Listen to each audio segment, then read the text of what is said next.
Decirles que me siento como nunca ecuatoriano.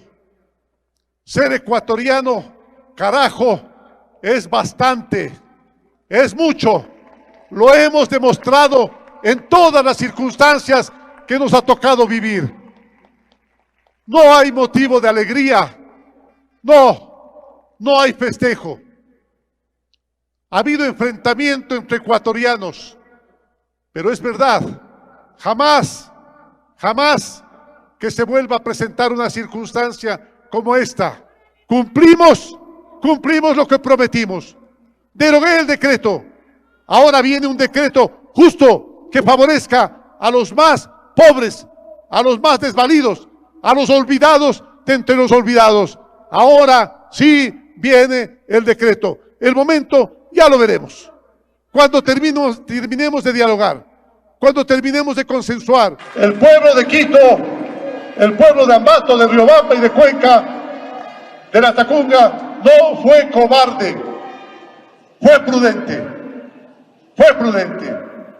pero sabe perfectamente que la violencia puede volver. Por eso, señor ministro, señores comandantes, no se puede privilegiar la integridad física de quien viola la integridad física de otro ser humano. Lo tenemos claro, María Paula, ¿verdad? Lo tenemos claro, señor ministro. Lo tenemos claro, comandantes.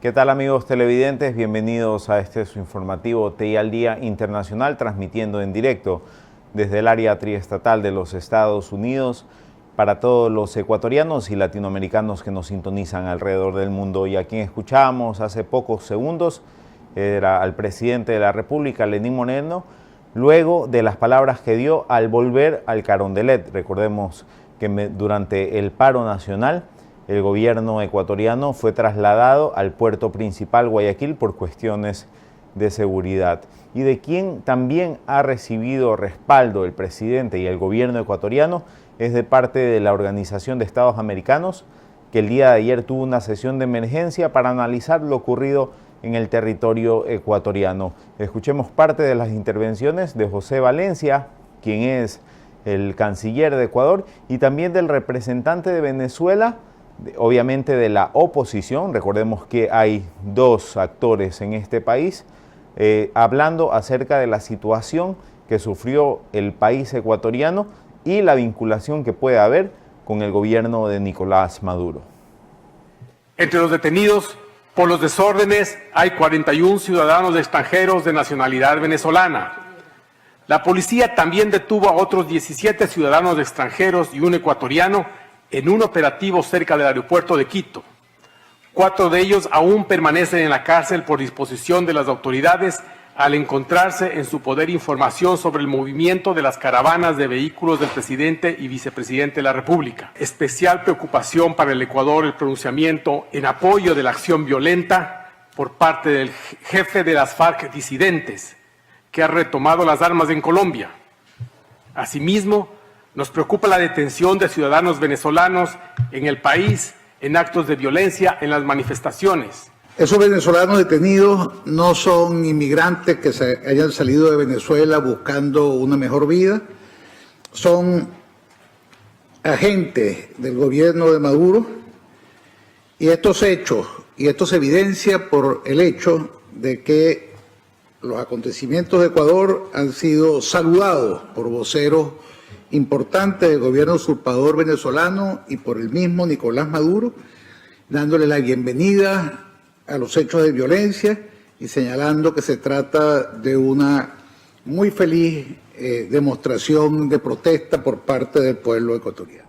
Ahí escuchábamos las palabras de los representantes tanto de Ecuador como de la oposición venezolana en la Organización de Estados Americanos, quien habló también el día de ayer acerca de la crisis que acaba de superar el país ecuatoriano. Es el presidente de Venezuela, Nicolás Maduro, quien resalta la fuerza del pueblo ecuatoriano, que rechazó, en sus palabras, al Fondo Monetario Internacional y al gobierno de Lenín Moreno en las calles. Estas son las palabras del presidente de Venezuela, Nicolás Maduro. Los de las ciudades de Quito, de Guayaquil. La victoria y la lucha le pertenece al pueblo de Ecuador. Le pertenece al pueblo de Ecuador. Y le torcieron el brazo a la prepotencia y a la mentira. Ahora comenzó un proceso de represión inaceptable contra líderes, dirigentes del pueblo del Ecuador. Bueno, la van a pagar también los que cometen el error por la arrogancia y la prepotencia del poder que creen tener. Una gran victoria del pueblo. Y nuestro pueblo tiene que seguir avanzando en su agenda antineoliberal, en su agenda contra el capitalismo salvaje que nos agrede. Al pueblo de Ecuador pretendieron agredirlo y lo agredieron con un paquete de medidas económicas neoliberales. Al pueblo de Venezuela lo agreden los mismos con sanciones, con bloqueo, con el robo de activos, con el robo de cuentas, con la persecución financiera. Y el pueblo de Ecuador derrotó el paquete. Y el pueblo de Venezuela, en la misma línea, estamos derrotando el bloqueo, las sanciones y la agresión neoliberal del capitalismo y del Fondo Monetario Internacional. Ahí escuchábamos las palabras de Nicolás Maduro, quienes también se refirieron a la situación, y esto tiene relación con Venezuela y Ecuador, ya que, como lo decía hace pocos momentos el canciller José Valencia, un gran número de ciudadanos venezolanos fueron detenidos durante las protestas, no solo en la ciudad de Quito, sino en diferentes provincias y ciudades del territorio ecuatoriano. Acerca de esto se debatió en la Asamblea Nacional de Venezuela, que recordemos es liderada y presidida por Juan Guaidó. Escuchemos las expresiones de algunos de los diputados que piden que se velen por los derechos de sus coterráneos. Hay una cantidad de venezolanos que no se ha podido determinar, y para eso le hemos pedido a ACNUR y a las Naciones Unidas que verifiquen el estatus de esos venezolanos que han sido retenidos, dónde los tienen, y los que no están retenidos, dónde están colocados en albergues o en las calles, puestos a la orden o al servicio de Dios. Eso es lo que no debe hacer, porque no tienes quien le preste una atención consular. Un país que tuviera atención consular no tendría ese problema, pero ojalá que pudiéramos resolver esto. Nuestro exhorto desde la Asamblea Nacional y desde la Comisión de Asuntos Consulares y Migratorios es que los venezolanos tienen derecho a una atención consular, que la xenofobia, que el chauvinismo y que la aporofobia tiene que cesar en contra de los venezolanos. Pero esos venezolanos detenidos en Ecuador tienen también derecho al debido proceso, tienen derecho a que la Administración de Justicia los trate como es, aunque hayan cometido el delito que hayan cometido, que seguro estamos que es un delito irse a inmiscuir en problemas. Nuestros compatriotas se han ido porque hay una catástrofe económica y social, porque hay violación sistemática de los derechos humanos. Y desde aquí le damos nuestro agradecimiento a los países que han acogido a los venezolanos y que han dictado medidas para garantizar que ese compatriota tiene sus propios derechos humanos. De allí la petición que nosotros hemos solicitado y este acuerdo que hoy se va a aprobar, en el sentido de que el migrante venezolano sea catalogado como un refugiado, para que se aplique el principio de la no devolución y las garantías económicas y sociales propias de un refugiado. Es decir, estamos viendo con visión de futuro, no con la politiquería barata, sino antes, por el contrario, con el sentido del dolor, del desgarramiento familiar, cuando un ser querido tiene que irse pasando por los puertos fronterizos, simplemente para poder llegar a generar lo que no pueden hacer aquí en Venezuela, producto de la persecución económica y social. Ahí escuchábamos las expresiones de los diputados venezolanos, quienes están preocupados, sobre todo por la situación que recordemos que en el territorio ecuatoriano no hay vigente una embajada de este país. Y recordando los hechos de durante estos 11 días que tuvieron a todo el territorio ecuatoriano en zozobra, y una de las ciudades menos afectadas, se podría decir, por las personas que manifestaron de otras provincias, sino que fue afectada por sus propios ciudadanos, lamentablemente fue el puerto principal, como lo es Guayaquil. Hoy reapareció su alcaldesa en una cadena radial que fue retransmitida por la radio Atalaya de la ciudad porteña, donde recordó los momentos difíciles que vivieron durante esos días que tuvieron que cerrar y tener el apoyo no solo de fuerzas del orden, sino, como ella lo dice en sus palabras, de todo el pueblo guayaquileño. Los mercados, el principal mercado de la ciudad, el mercado mayorista, de donde se abastecen todos los demás mercados, el Montebello, casi fue tomado en la madrugada.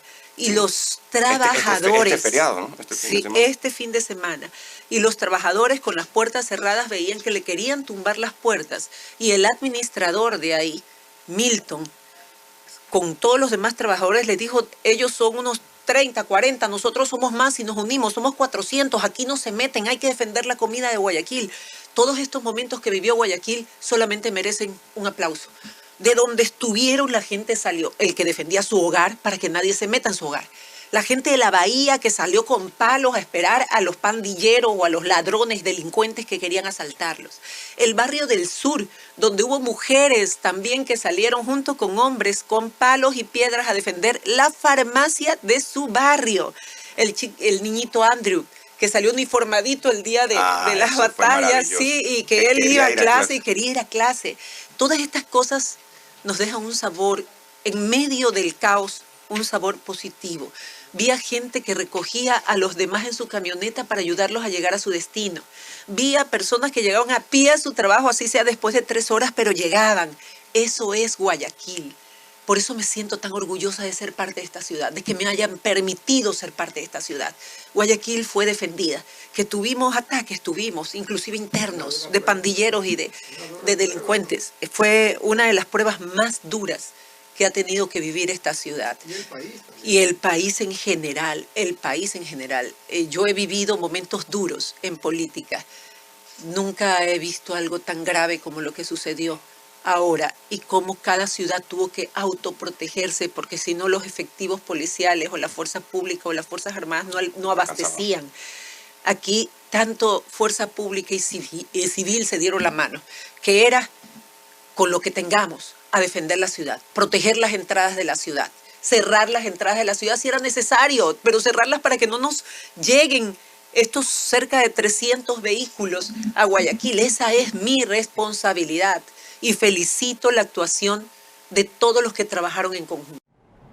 Gracias por continuar en sintonía de Televisión Ecuatoriana Internacional y recuerde que si quiere ver más de este contenido en la palma de su mano, solo tiene que descargar nuestra aplicación, es completamente gratuita y nos encuentra en todas las tiendas virtuales de dispositivos Android y iOS. Nos encuentra como Televisión Ecuatoriana Internacional y ahí podrá disfrutar de 24 horas al día de programación inédita, además de contenido on demand. Y antes de pasar a la información deportiva con nuestro compañero Reinaldo Cedeño, vamos a escuchar las palabras acerca de este paro nacional y quiénes fueron los que orquestaron a su criterio esto, de las palabras del ex fundador o uno de los primeros precursores del partido Alianza País y también fue ministro durante la presidencia de Rafael Correa. Estamos hablando de Gustavo Larrea, quien acusa directamente a los asambleístas y exfuncionarios del gobierno correísta, específicamente a uno que se encuentra en México. Estamos hablando de Ricardo Patiño. Ex canciller, ex ministro de la política, ex todólogo del señor Patiño, Ricardo Patiño. Hace un año en La Tacunga habló de que había que tomarse las instituciones públicas, que había que entrenarse, que había que ir hacia una lucha fuerte contra el gobierno. Y lo que hemos visto es resultado. Nos cogió dormidos. Los hechos demuestran que lo que él dijo estuvo planificado. Ahora con las acciones de la Fiscalía sabemos que hubo un plan deliberado, pensado, para caotizar el país y para que nuestro país entre en una crisis de ingobernabilidad. Le corresponde al gobierno, le corresponde al presidente Moreno darle gobernabilidad al país. Más allá de la expresión que tú dijiste, yo no soy funcionario del gobierno y quiero aclararlo, no he sido, no soy ni voy a ser funcionario del gobierno. Por lo tanto, lo que haga el gobierno o no haga no es responsabilidad, no pasa por mí porque yo no participo en toma de decisiones. Pero sí quiero decir que en un momento de crisis hay que defender la democracia y la paz. Y que en ese sentido sí creo que el gobierno requiere el respaldo de los ciudadanos para estabilizar la institucionalidad democrática. Que lo otro es jugar con fuego, que es jugar a una aventura golpista, a una aventura para que regrese el señor expresidente Correa. Soy Jesús Carrión, nací en Cuenca, Ecuador. Llegué a esta gran nación hace 32 años. Bueno, yo tengo hermosos recuerdos de mi infancia. Nunca nos faltó el amor, ya que éramos una familia numerosa, 19 hermanos. Entre todos nos llevábamos muy bien. Y desde pequeños nuestros padres nos enseñaron y nos inculcaron lo que es el amor, a valorar el trabajo y sobre todo la honestidad y el amor al prójimo. Como muchos latinos, decidí abandonar mi tierra por buscar un futuro mejor para mi familia. No fue nada fácil, tuve que caminar durante muchos días. Llegué a Estados Unidos sin conocer a nadie, sin hablar el idioma, pero con muchas esperanzas. Inicié como conductor de camiones, poco a poco fui aprendiendo del negocio y con mucho esfuerzo y sacrificio comencé a crear mi propia empresa. Tengo 25 años viviendo en Harrison, aquí crecí como profesional y como persona. Construí mi hogar y por eso quiero trabajar por esta linda ciudad. Yo sé que en Harrison hay muchas personas que tienen el deseo de salir adelante, pero no han tenido las oportunidades. Yo quiero trabajar para ellos y ayudarles. Tengo la experiencia y el deseo de trabajar por mis vecinos, amigos y por todas las personas que hacen que Harrison sea una ciudad linda y ejemplar. Junto al Team Milán nos comprometemos a trabajar y defender nuestros derechos que por ley nos pertenecen. Harrisonians, recuerden, el 5 de noviembre salgan a votar por la columna C del Team Milán. Damos una hora de tu preciado tiempo y nosotros te daremos 4 años de arduo trabajo por el bien de la comunidad.